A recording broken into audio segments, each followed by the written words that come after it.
Boeing's already battered reputation took another hit at two Senate committee hearings Wednesday on Capitol Hill, with witnesses questioning how the company builds airplanes and the safety of those planes.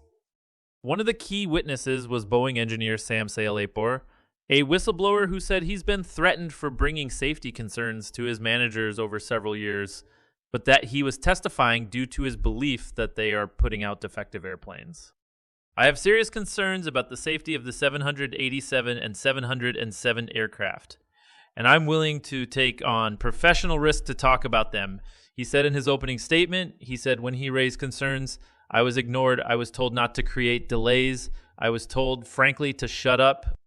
He said that Boeing used unmeasured and unlimited amount of force, including people jumping on pieces of the airplane, to correct misalignment between sections of jets, and that the gap ended up being much more than the 5/1000th of an inch allowed by Boeing's own standards.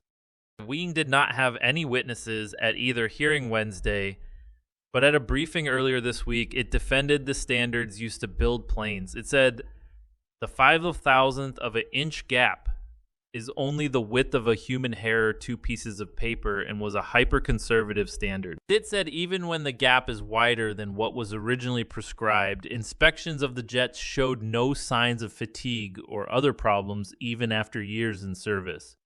But Salehpour said that Boeing's assurances are invalid. When operating at 35,000 feet, the size of a human hair can be a matter of life and death. He said, I have a very negative attitude toward the safety culture, he said later in the hearing. When I bring something to my boss, he prevents me from even documenting or sending information. When a quality manager says don't send to a subject matter to an expert, that's concerning. Boeing put out a statement later in the day defending the safety of its planes, saying that in 13 years of service, the 787 fleet has safely transported more than 850 million passengers on more than 4.2 million flights, while the 707 fleet has safely flown more than 3.9 billion passengers around the world under FAO oversight. We have painstakingly inspected and reworked airplanes and improved production quality to meet exacting standards that are measured in the 100ths of an inch, said Boeing. We are fully confident in the safety and durability of the 787 Dreamliner. We are fully confident in the safety of the 777, which remains the most successful wide-body airplane family in aviation history. Another witness, Ed Pearson, a former Boeing manager and the executive director of the Foundation for Aviation Safety, said the lack of paperwork that has been provided to National Transportation Safety Board investigators after a door plug blew out of a Boeing 737 MAX flight by Alaska Airlines in January amounted to a criminal cover-up.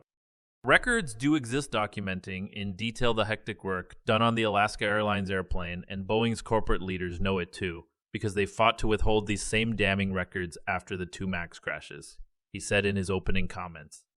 But Boeing has yet to provide documentation to federal investigators of which employees worked on the door plug that blew off the Alaska Air flight due to it missing 4 bolts needed to hold the plug in place. Boeing recently said it has searched for records but believes its employees did not document the work. Senators on both sides of the aisle expressed concerns about the testimony. This story is serious. Even shocking, said Democratic Sen. Richard Blumenthal of Connecticut, the chairman of the Senate Permanent Subcommittee on Investigations. There are mounting serious allegations that Boeing has a broken safety culture and a set of practices that are unacceptable. He said that since the hearing was announced, his committee has heard from other whistleblowers inside of Boeing. He said one mechanic from its known union South Carolina factory wrote that when he brought concerns, he was told that hundreds of others were waiting outside the gates for our jobs.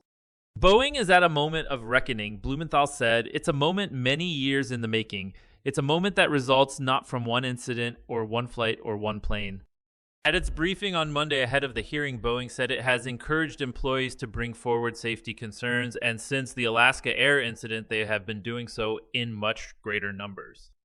But Ranking Committee member Republican Sen. Ron Johnson of Wisconsin said that while we all want Boeing to succeed, he said it is also important to hear from whistleblowers.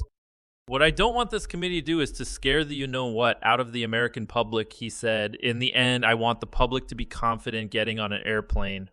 But I have to admit, this testimony is more than troubling. We have to be concerned. We have to get to the bottom of this.